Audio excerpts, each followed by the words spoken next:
What is this Oh. nonsense? I love Mario Kart. It's one of my all-time favorite game franchises, and along with Sonic the Hedgehog, is the one I attribute the most to who I am as a gamer and as a person. It's that important to me. So every time a new game is announced, I get excited. And guess what? A new game was announced, and I'm excited! So I've decided to do a series of videos all about Mario Kart throughout the month of May. I call it Matt's Mario Kart May, or MKM. I plan to do one video a week for 4 weeks throughout the month of May, all leading up to the release of Mario Kart 8, for which I don't have anything special planned. Can I do it?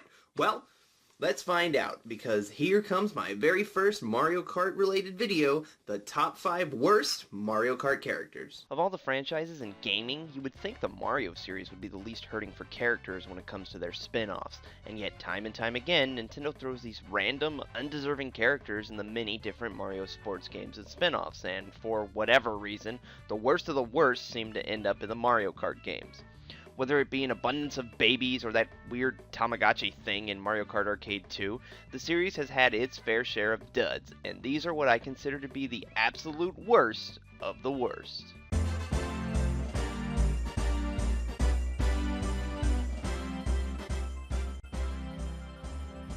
Number 5.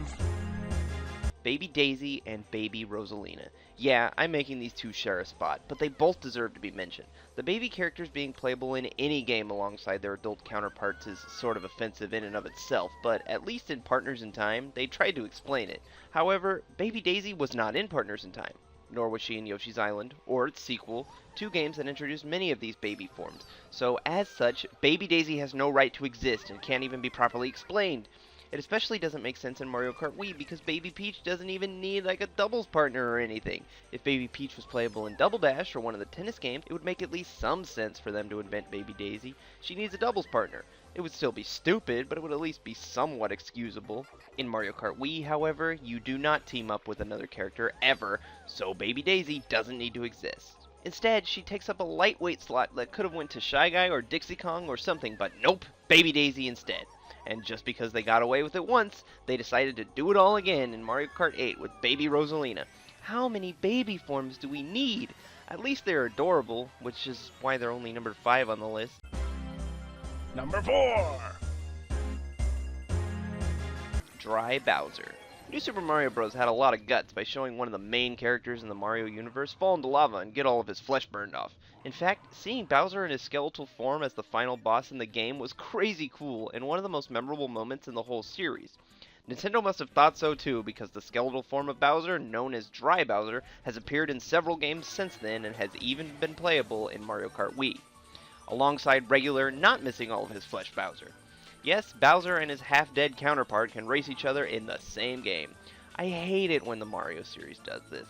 I know the Mario series doesn't make sense as it is, but how is it even possible for Bowser to race against himself in the first place? Yes, I know Mario and Baby Mario have been playing sports together for years. At least Nintendo sort of tried to canonize that in Partners in Time. I have yet to see the Mario game where Bowser is given his skin back and then his skeleton is somehow cloned into a fully functional living being. Was Kamek involved in that whole deal? Why isn't Kamek playable in more games over Dry Bowser? Oh well, at least we got Rosalina and Funky Kong alongside him in Mario Kart Wii, right? Right?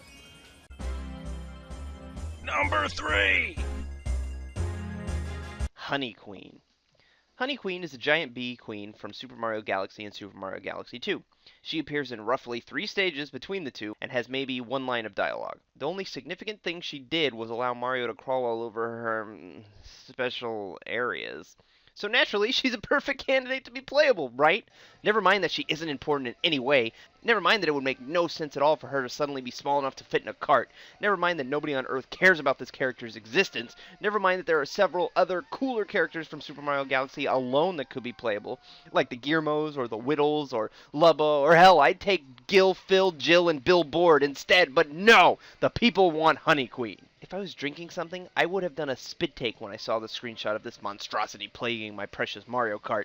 You could have literally gone to Mario Wiki, clicked random article, and found a better character to be playable that way. Unless, of course, you got Honey Queen, in which case, congratulations, you work at Nintendo. Though to be fair to her royal waste of space, I have become less bitter about her over time, only because I've become more bitter about the next two on my list. Number 2. Metal Mario. As already mentioned with Dry Bowser and the Babies, having multiple forms of the same character take up a character slot really bugs me. I especially hate when that character doesn't even have that much going on for them visually from the character they're a clone of. At least with Dry Bowser and the Babies, they look completely different. Metal Mario is just Mario, but he's shinier. They have literally taken a power-up and turned it into its own separate character. Why? What reason is there for that? Can you literally not think of a single other character to include that you have to resort to making powered-up versions of characters playable?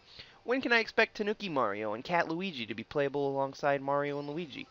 It's especially frustrating with a game like Mario Kart 7 where the roster is smaller than the last few games and they end up throwing in characters like this guy and Honey Queen over Bowser Jr. and Diddy Kong. Metal Mario is Mario. There's no different character there. There's no time paradox explaining their existence together. There's no Mario and Luigi Chrome Domes for the Nintendo 3DS. Metal Mario is lazy. He is a lazy, boring excuse for a character slot and should not be playable in any game where he's not a power-up. But at least he actually existed in some form in prior Mario games. Unlike... Number 1. Pink Gold Peach. Yes, a game that hasn't even come out yet has the worst playable character in any Mario Kart game. I couldn't believe it when I saw Pink Gold Peach in the newest trailer. It had to be a joke. Nintendo couldn't be that stupid, could they? I mean, they brought back Metal Mario over Wiggler, so that's one strike against them, but could they really leave out other classic Mario characters in favor of a made-up version of Peach? Yes. Yes, they could. And it is wretched. All the same things I said about Metal Mario applies here, except for the part about him existing in prior games.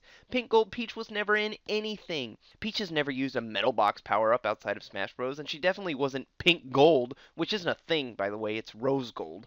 I don't even really know what else to say about this thing. I hate that she's playable. I hate that Metal Mario was apparently popular enough to get a girlfriend.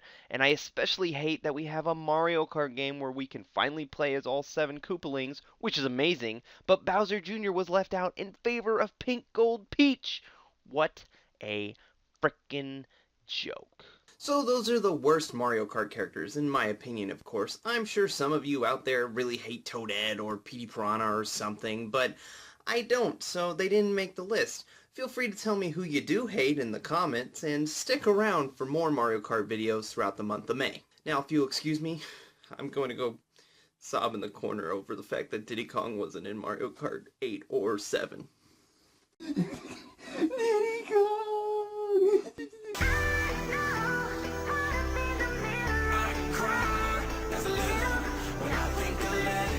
Hey, thank you so much for watching my video. Now, if you really liked it, I would recommend subscribing to our channel because I'm going to be doing more Mario Kart videos and I've done a lot of reviews and stuff. Plus, we're just really freaking funny and our Let's Plays are fantastic if I do say so myself. If you would like to see more Mario Kart related videos, you can check out our recent Mario Kart 7 Madness where we just played a bunch of Mario Kart 7. If you want to see more of my stuff, you could check out my review of Pokemon Battle Troze. If you want to support us in other ways, you can check out our t-shirt shop, where we actually have a new t-shirt based on the AdamantDitto video game spoof, as well as our sticker store, where you can buy some stickers. You can like us on Facebook, Twitter, follow us on our forums. We got all kinds of stuff, so go on, go check it out. Come on, it'll be great. Thanks. You guys are good.